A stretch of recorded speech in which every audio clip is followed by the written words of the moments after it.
This podcast episode is brought to you by Coors Light. These days, everything is go, go, go. It's nonstop hustle all the time. Work, friends, family expect you to be on 24/7. Well, sometimes you just need to reach for a Coors Light because it's made to chill. Coors Light is cold lagered, cold filtered, and cold packaged. It's as crisp and refreshing as the Colorado Rockies. It is literally made to chill. Coors Light is the one I choose when I need to unwind. So when you want to hit reset, reach for the beer that's made to chill. Get Coors Light in the new look delivered straight to your door with Drizzly or Instacart. Celebrate responsibly.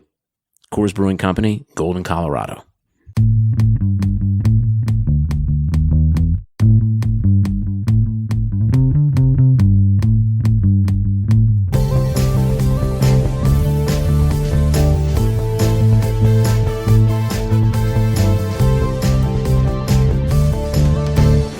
Welcome back to the Keeping Karlsson Short Shifts podcast, the only fantasy hockey podcast in the world, hosted by two people who are currently winning their Tier 1 playoff matchup. Lewis, welcome to the show. We are miraculously not facing off against each other in this week's, in the first round of the Cupful playoffs, as I feel like we sort of prepped our listeners for. Yeah, I was going to say, obviously from your statement that we're both winning, we can't be up against each other. But yes, we did manage to dodge one another, which is very nice for my sanity, especially because your team is playing outstanding and my guys are doing all right for themselves as well. So yeah, glad I missed you. But if we do see each other, it will be for the finals. And how high stakes would that be? It would be. And I think it bears saying shouts out to Tom for taking down Marcus in the final week of the playoffs. I only mention this because I heard Elon mention it on the Sunday episode of the show. And in doing so, he gave Elon the bye. Elon, of course, beat me just by the tiebreaker. We had the same record. But in doing so, you just pointed this out to me. In doing so, prevented the two of us from playing each other because I jumped Marcus in the standings, and now it's we don't have to play each other in round one, and I love it for one. Yeah, especially with the way the scores are going out, it would be a real knockdown, drag-out affair. I don't know if I would be ready to talk to you right now from an emotional standpoint. Luckily, we don't have to deal with it, Lewis, but what we do need to deal with is all of the fallout from this Monday's trade deadline. It is now Tuesday evening. We've seen a little bit of some of the fallout, fantasy-wise, resulting from all of the trades this past weekend. We're going to try and get through all the trades. If we do, we'll get into a few other topics, but I will start in Boston, where the biggest domino to fall, of course, Taylor Hall traded to the Bruins along with Curtis Lazar for a second-round pick and Anders Bjork. On the season, Hall has obviously struggled and is pacing for a career worst 4 goals and 42 points, which I would say is, whatever the opposite of a Cy Young season is. That's what Taylor Hall is currently pacing for. Yeah. It looks like the Bruins will start Hall on line 2 with David Krejci and Craig Smith. And I could actually say I know that they will because I've watched that game. And he and that group will also feature on the team's second power play unit, which should add a little bit of punch. I know that the Bruins have never really had a dominant second power play, so maybe this gives them a little bit more balance between the top 2 units. Craig Smith continues to be productive. David Krejci has a goal. Taylor Hall, no points yet tonight, but he is a +1. Assuming, as I think we all do, that Taylor Hall will not be finding his 2018 MVP form, what level do you think he can return to with the Bruins, Lewis? So I think this is a really interesting question. Obviously, he's found himself in a better situation than he was in Buffalo. What wouldn't be? This line that they're deploying right now, I think, is kind of interesting. A lot of people around the internet have been kicking around this idea that he should be out there maybe with Pasta, so that he's got a finisher. Right now, it looks like you've got 2 nice dishers with Hall and Krejci, and you've got Craig Smith maybe to work on finishing. He's only got a shot tonight, so I think you would want to have a little more shooting from him if that's going to be the case. I think it's an interesting setup. Certainly more possibility than what we've seen him able to do in Buffalo. I do think that there should be maybe some caution. He's in here in a little bit more of a supporting role. I think you have to be when you've got the perfection line up ahead of you, although obviously it hasn't always stuck together so far this season. But yeah, he's not going to be on a top power play, but I think he's on a second power play that is capable of scoring, which sometimes has not been the case for Buffalo's as well. I like it. I think it is an improvement. I don't think it is going to be massive, except in comparison to what we've seen Hall put together so far and be on this 42 pace. I feel like he could definitely pace for 55 moving forward, but I'm kind of cautious to go beyond that as a guess. So if you look into Hall's numbers, definitely a lot of reasons to suspect that he'll start trending upwards. Career low 2.3% shooting, virtually impossible to keep that up. His 5-on-5 on ice shooting percentage is also unsustainably low. I mean, at least in part, you have to assume that that's because he was playing with total scrubs in Buffalo. Craig Smith actually is a shooter, but more of a volume shooter than a particularly accurate one. So I do find it a little bit confusing as to why they don't want to try Pasta playing with Krejci and Hall. I just think, to me, what we've seen from Hall, where we've seen this like huge fall off, is that he doesn't have any finishing skill at this point, it seems. It's never really been a specialty anyway. I mean, he only finished above 10% shooting once over the past 7 years, which was his MVP season. And when you look at his numbers, the number that stands out this year, I'd say, is his shot rate, which has dropped drastically. He's at a career low 7.5 shots per 60 minutes. Prior to this season, he'd been above 10 shots per 60, 8 of the last 9 seasons. Even last year when he had fallen off from that MVP form, he was still shooting more than 3 shots a game, and that's dropped to 2.5 this year. So I don't think the absurdly low goal totals are sustainable. I think he should pace for more than 4 goals over 82 games. I mean, those are Will Butcher numbers right there, 4 and 40, 44 points on the year. But I am going to be watching that shot rate, I think, the closest to sort of determine how high I think he can go and whether his production or lack thereof in Boston is sustainable. That finishing problem, though, is like I said, that's why I would want him with Krejci and Pasternak. I'm curious if we have to wait long before we get to see what that looks like. Boston not exactly lighting the world on fire against Buffalo tonight. If I had to guess, like I said, I think he'll trend upwards in the shot department. His shooting percentage will definitely improve, but I think we're most likely looking at a player who, barring significant deployment improvement, has a 65-point ceiling. Yeah, I think that sounds about right. And we're talking pace for the remainder of the season, yeah? Yeah, I mean, yes. I don't think he's going to go, unless things turn around and he goes point per game and, finds the perfect line for him here. I'd say that his ceiling is probably 60, 65.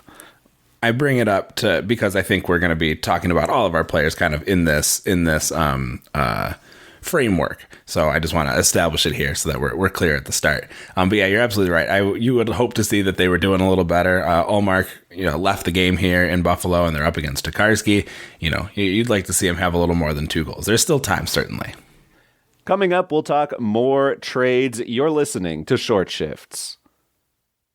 Credit Karma has always been there to help you make better financial decisions. And now they want to help you even more. With the Credit Karma Money Spend account, you can be rewarded for good money habits. Credit Karma Money is a brand new checking account where you can win cash reimbursements for making purchases. Just pay with your debit card, and if you win, you'll be notified on the spot, and your Instant Karma cash will be added back to your spend account.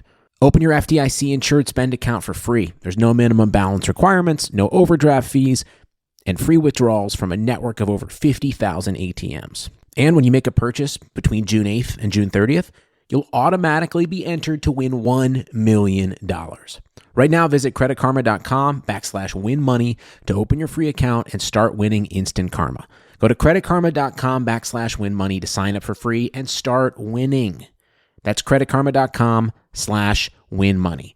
Instant Karma is sponsored by Credit Karma. No purchase necessary. Exclusions and terms apply. See rules. Banking services provided by MVB Bank Incorporated. Member FDIC. Maximum balance and transfer limits apply.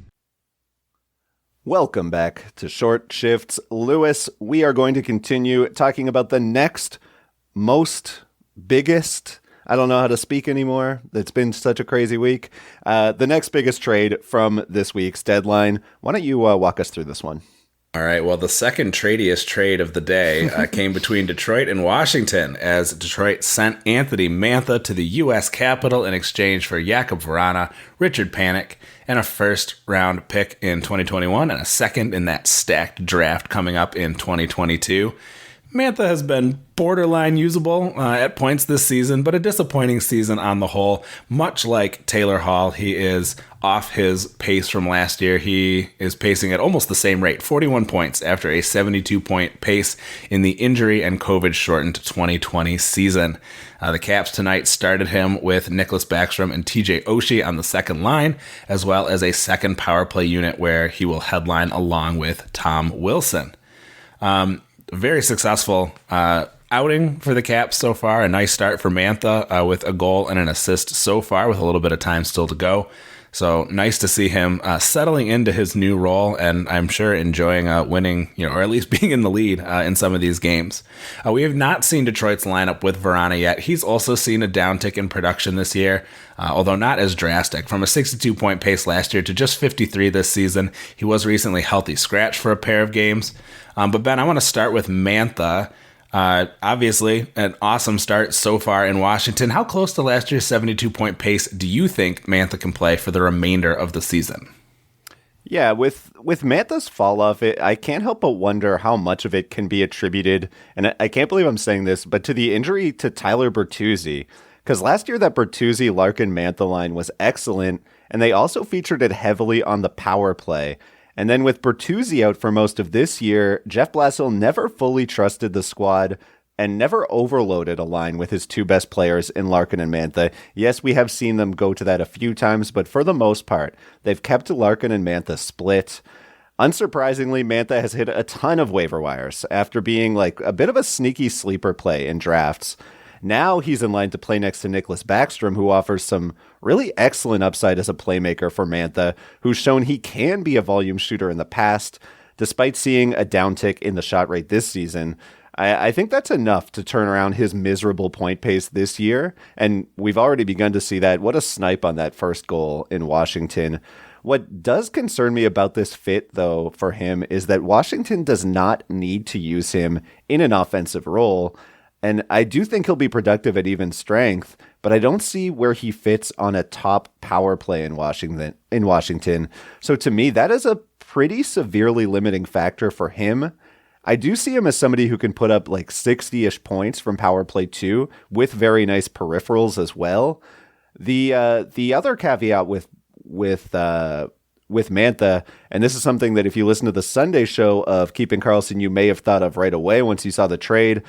Washington has a 2-game week next week, and they don't play any games Monday through Thursday, so you need to make sure you're able to survive your playoff run if you do add him to the squad. Although, of course, people have been going crazy getting Mantha on the team, so you might not even have the opportunity to do that. Anyway, to me, that's what I see from Mantha. It's about a 60-point pace. He's not going to get the primo deploymento he would have gotten in Detroit last year that put him on that 70-point pace, but I do really like him over in Detroit, or over in Washington, sorry. Yeah, I think you make some really good points in there. I also was thinking about 60-point pace rest of season. Obviously, he's doing better than that with some big goals tonight, but they're not going to get to play Philly every night of the year. Yeah, but they do have some pretty. Do that. They do have some very tasty offerings coming up, but yes, I'm with you there. I think that this is clearly a line upgrade, despite the fact that it's a second line, and we'll see probably some slightly limited deployment compared to what he was getting before. Backstrom, Oshie, Mantha, I feel like could be a top line on quite a few teams in the league.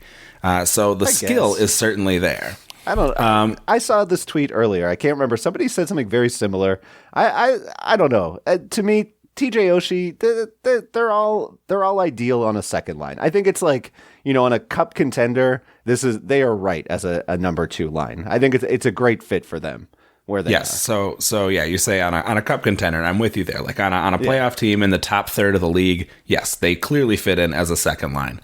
But for maybe that bottom, quartile, I think that they could certainly be an upgrade anywhere that they would go. Totally agree with you there. Like on Detroit, this would be by far the best line. Yes. The one thing I will say when it comes to Washington is that they have hit the line blender many times under Peter Laviolette. So I wouldn't be shocked at all to see Mantha down on a third line for a game or two, or, like playing with Lars Eller and, at some point I don't think that they'll overload the top six. That doesn't mean I think that Anthony Mantha's bad. I mean, TJ Oshie's been in the bottom six for, a few games at a time this year as well, and he's maintained a pretty solid season. So just there could be ups and downs as a Mantha owner. Let's go over to Detroit, though, where we can talk about Jakub Vrana, who went to Detroit along with Richard Panik, a first and a second in this deal. You mentioned we haven't seen Detroit's lineup. What do you think about Vrana now, and do you think he's rosterable on your lovable and scrappy Detroit Red Wings? Well, it's nice to pay them any sort of complimentary adjectives there. First, let me say, this deal just had Red Wings fans climbing onto their rooftops to profess their love for Stevie Y. I think the conventional wisdom was it was a very nice deal for Detroit. I think that really looking at how it's going to turn out, like from a hockey perspective and not just from a fantasy hockey perspective, I do think it makes a lot of sense for both teams. I think this is a trade that's going to make both teams pretty happy, and I think it's going to make Jakub Vrana happy. This is a guy who is a top 20 points per 60 minutes player who is not getting a ton of time and a ton of great deployment in Washington, and he really struggled to get off that schneid. Now, there may be reasons for that are either behind the scenes or unknown to me for one reason or the other. But I have to imagine that on a team like Detroit, they're going to want to show off their shiny new toy. They're going to want to show off what they got. I don't see why he wouldn't get prime deployment. This is a fantasy, a team that fantasy wise, the most exciting player right now is probably Adam Ernie. So I think there's a lot of room for an opportunity for Vrana to step in and start to eat up some bigger minutes. And if he can be productive, honestly, being a third liner in Washington versus being a first liner in Detroit, it's hard to say that, that's not a clear line upgrade to go along with the deployment upgrade. Now, we don't know for sure how he's going to fit in. I have certainly been guilty of getting carried away with being too excited about a player, coming in the past, but he's, right there with Elias Peterson in terms of, production on points per 60-minute basis. So I think giving him the opportunity to have 17, 18, 19 minutes a night, not that that's necessarily what I'm predicting, but certainly it seems like why wouldn't the Red Wings, maybe let him loose a little bit. He could see some very productive time here. I would say, we talked about him being kind of down at a 53 point pace. I don't see any reason he could not resume his 62 point pace from last year with a deployment bump in Detroit and with, what you could consider, I think, to be a line mate upgrade as well. You don't see any reason why he couldn't put up 60 points in Detroit? I'm not saying I couldn't see. I'm saying they should. Just say you. I will quote. Were those my exact? I don't see any reason he couldn't resume his 62. But I got to hold you to it. Okay. Well, then fine. I'm there. Yes. Why not give him the time? Why not give him the minutes? All right. And give him the opportunity to. Let me make my case here. I'm ready. You mentioned the points per 60. Absolutely. Long been seen as somebody who can who does put up fantastic point rates in limited minutes, has been a top 20 player by points per 60, which we typically look to as a stat that can show us players who could be producing even more, who might be primed for a breakout if they can get that uptick in minutes. He reminds me so much of another winger from that 2018 Cup-winning team, Andrei Burakovsky, who has really excelled as a scorer in very limited minutes, but who coaches seem reluctant to try out any higher in the lineup. Vrana does have suspect defensive numbers, which is why I think that, as a fantasy owner, this trade looks like such a slam dunk, right? Because it's like, Mantha's not that much better than Vrana. I wouldn't, if somebody made that trade in fantasy, I wouldn't bat my eye at it. But honestly, if I'm Detroit, I'm at least slightly concerned about giving up such a capable two-way player as Mantha, where we haven't really seen that from Vrana. Maybe that's a coaching thing. He hasn't been given the opportunity, and I'm not willing to write him off. I mean, I want to see him in the role that you're describing and in the role that we all want to see him in, but I'm not quite there yet. those defensive issues are why I would assume that Vrana has struggled to move up the lineup with Trotz and Reardon and Laviolette.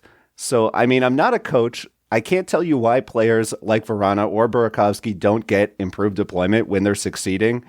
But, from playing fantasy hockey, I do feel somewhat adept at guessing how coaches will use players. And that's why I'm concerned with Vrana as a fantasy asset. Because Jeff Blashill, the 2 words, Jeff Blashill, one of the more annoying coaches when it comes to deployment for fantasy managers. I'm old enough to remember, Lewis, when Anthony Mantha was out here playing Power Play 2 behind Michael Rasmussen and recent breakout star Adam Ernie. So do I have any reason to guess that Vrana will be able to get better deployment in Detroit while Blashill is still there? I have questions. We will see. If he comes out and he's getting 17, 18 minutes a night, then I will be very excited. But for now, the supporting cast is significantly worse than it was for him. I mean, he was playing most of his minutes this season. His most common line mates were Backstrom and Wilson. And he's going to a team where maybe one player is of that tier, right? So I think he's probably still a 50-ish point winger who I'd only really stream in if he fit the schedule well and there weren't better and more obvious options available. All right, well, we will... Remains to be seen, I suppose, how this all turns out. I'm hopeful for the opportunity for him to finally get a chance to shine. My hope is that, Steve Eisman picked this guy looking at somebody who, he could get at a discount perhaps because he hasn't been living up to his potential. So, I think that potential is there. The question is, can he reach it? Can he achieve it? And I mean, I'm not trying to sound like I'm against Stevie Y making the bet. I think it's a fine trade. I definitely think that he did well for his team and, adding assets for Mantha, who presumably has a shorter window as a guy who throws the body around quite a bit more than Vrana. I think Vrana, even though he's only a year younger, I think he'll age better than Mantha. But I just don't think, I'm not ready to say that Jakub Vrana can be a guy who drives a line on a team in Detroit. And I definitely don't trust Jeff Blashill to use him in top line minute role. We did have one question on the Discord, Lewis.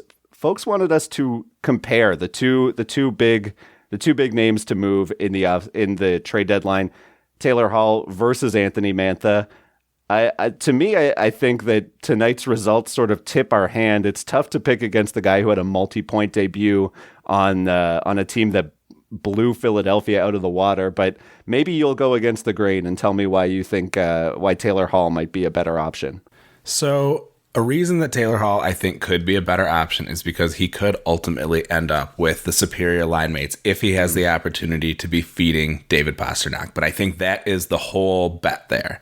I think that it all boils down to whether or not he has the chance to go out there with Pasta or maybe with Marchand if he can find somebody who's going to be a reliable finisher. I think that's the argument that you make in favor of Hall being superior on a points per game basis than Mantha. Is, sort of Boston rediscovering its offensive punch. The fact that they are not really there in this game against Buffalo suggests that we may see those lines shake up and maybe we will get a chance to see those two deployed together. I think that's the case that you make.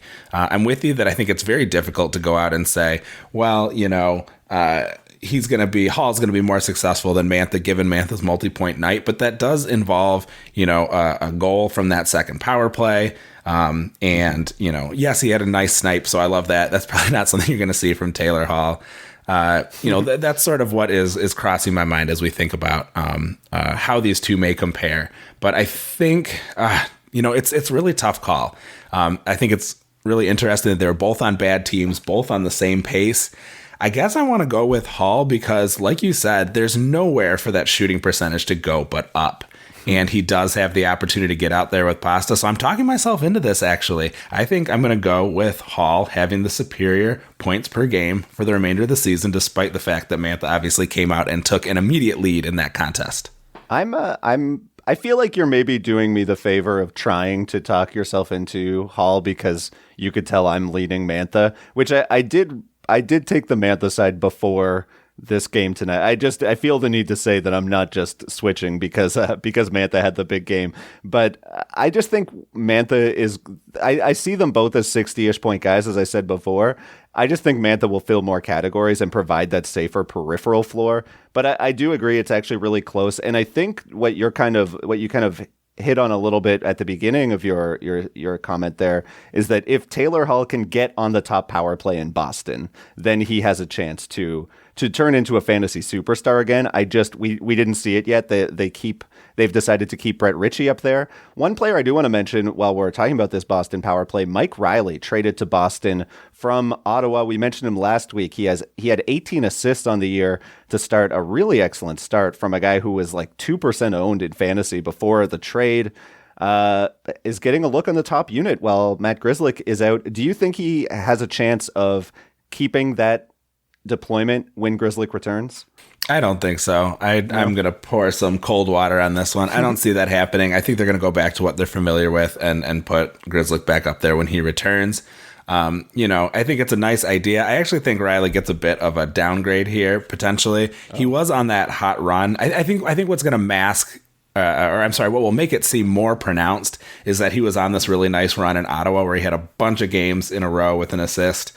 And I just didn't, we talked about this before. We didn't think that was sustainable in the first place. And I think now being in Boston in a likely reduced role, especially because, we haven't seen a whole lot from Boston here in this first game with the new formations. I just don't see it sticking.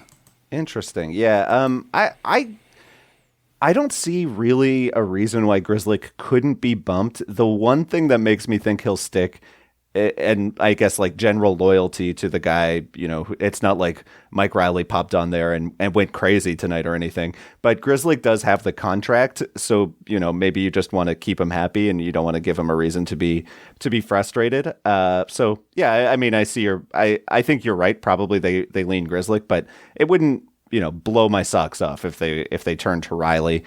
We are getting to a little bit long here, but I do want to get to a few more things. We'll go first to Pittsburgh.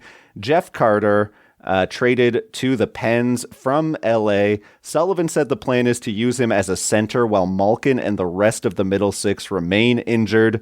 Do you think Jeff Carter can be fantasy relevant on these Pens?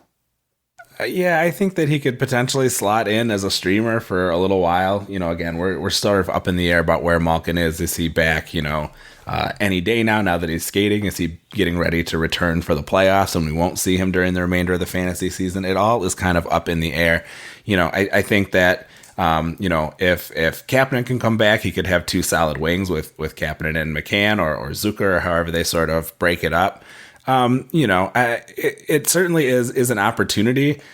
The difference, I guess, with him and Evan Rodriguez is you have kind of a young gun Evan Rodriguez and sort of old and busted Carter. Can he recapture some of the magic? I think he's interesting. I think I would wait a couple games to see if, I like that Sullivan says that he has this plan for him. Is that really how it shakes out? How long will it be? Will he have any exposure to either of the power plays? That all remains to be seen. And I think that he is a kind of option that maybe in a deeper league I would take a look at.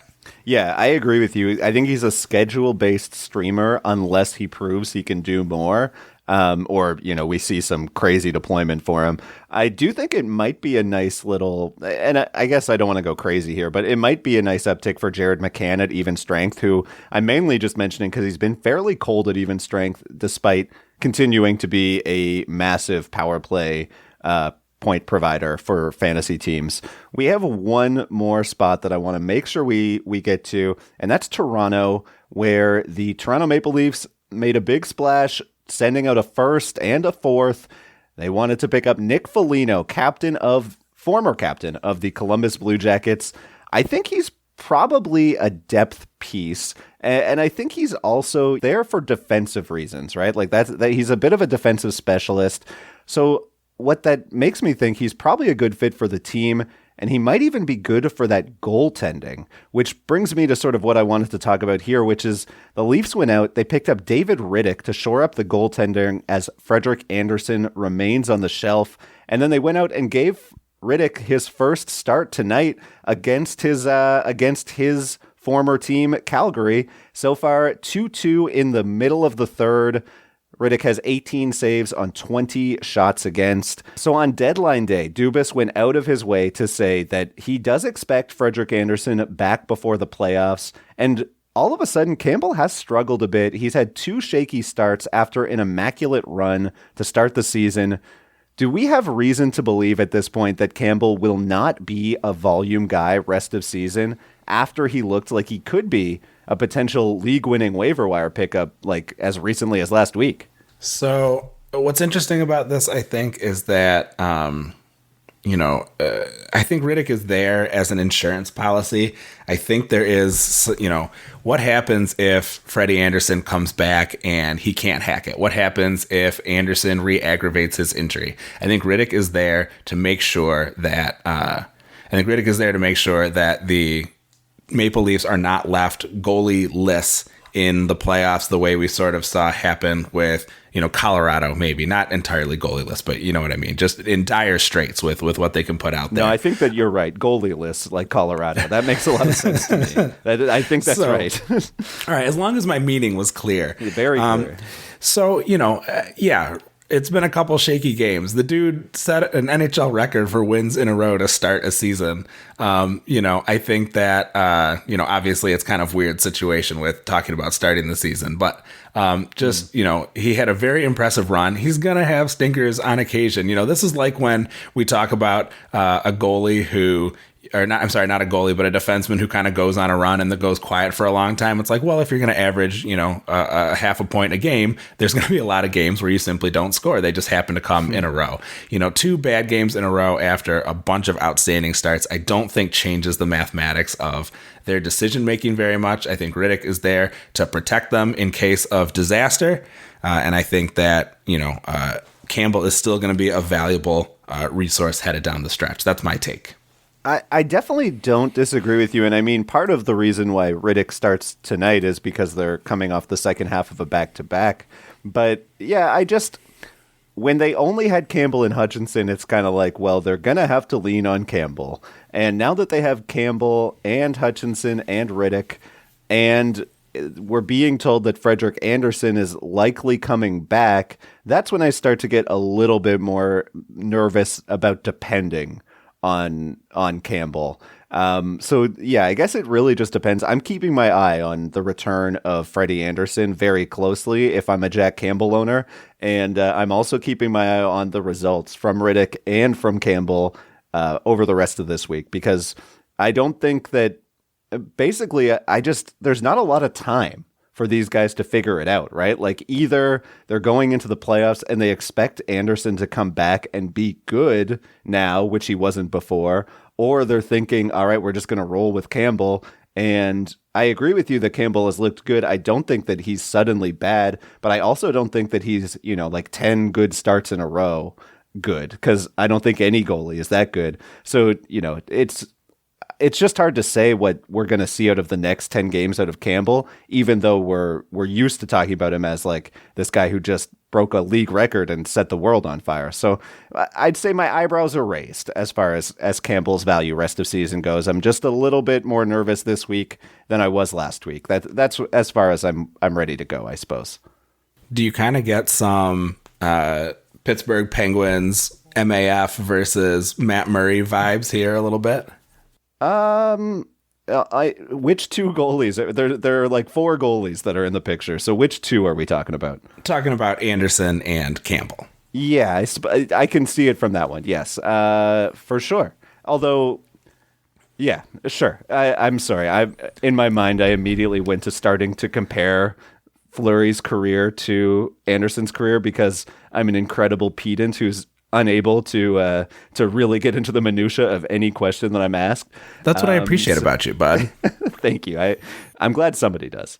Anyway, no, I think that's actually a pretty fair comparison. If we see these Leafs make it into the playoffs and Campbell stays hot, then I think that you will hear a lot of other people make that same comparison. So you heard it here first, everyone.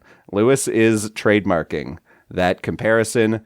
Lewis, with that, we should probably get the hell out of here. We've gone way too long. This is turning into a medium shifts. For myself, Ben Burnett, thanks so much for listening. Please sign us out, my friend. Yeah, we got to get out of here before our tired legs get us caught for an ugly goal against. Thank you all so much for joining us. As Elon and Brian said, those of you who are sticking with us through the end of the year are probably the cream of the crop of fantasy managers. Either you are in the playoffs or else you are, just tuning in to absorb all the knowledge you can and get ready for a run next year. So thank you for downloading. Thank you for being here with us. We appreciate it. Please follow us at Short Shifts KK, Elon and Brian at Keeping Carlson, Dave Benton of Stream Scheme at NHL Stream Scheme. Please visit the great sites we research our episodes with at Yahoo, Frozen Tools, Natural Stat Trick, and Couple.com. Our intro and outro music was created by Pat Roach. And until we see you next time, play smart and keep your shifts short.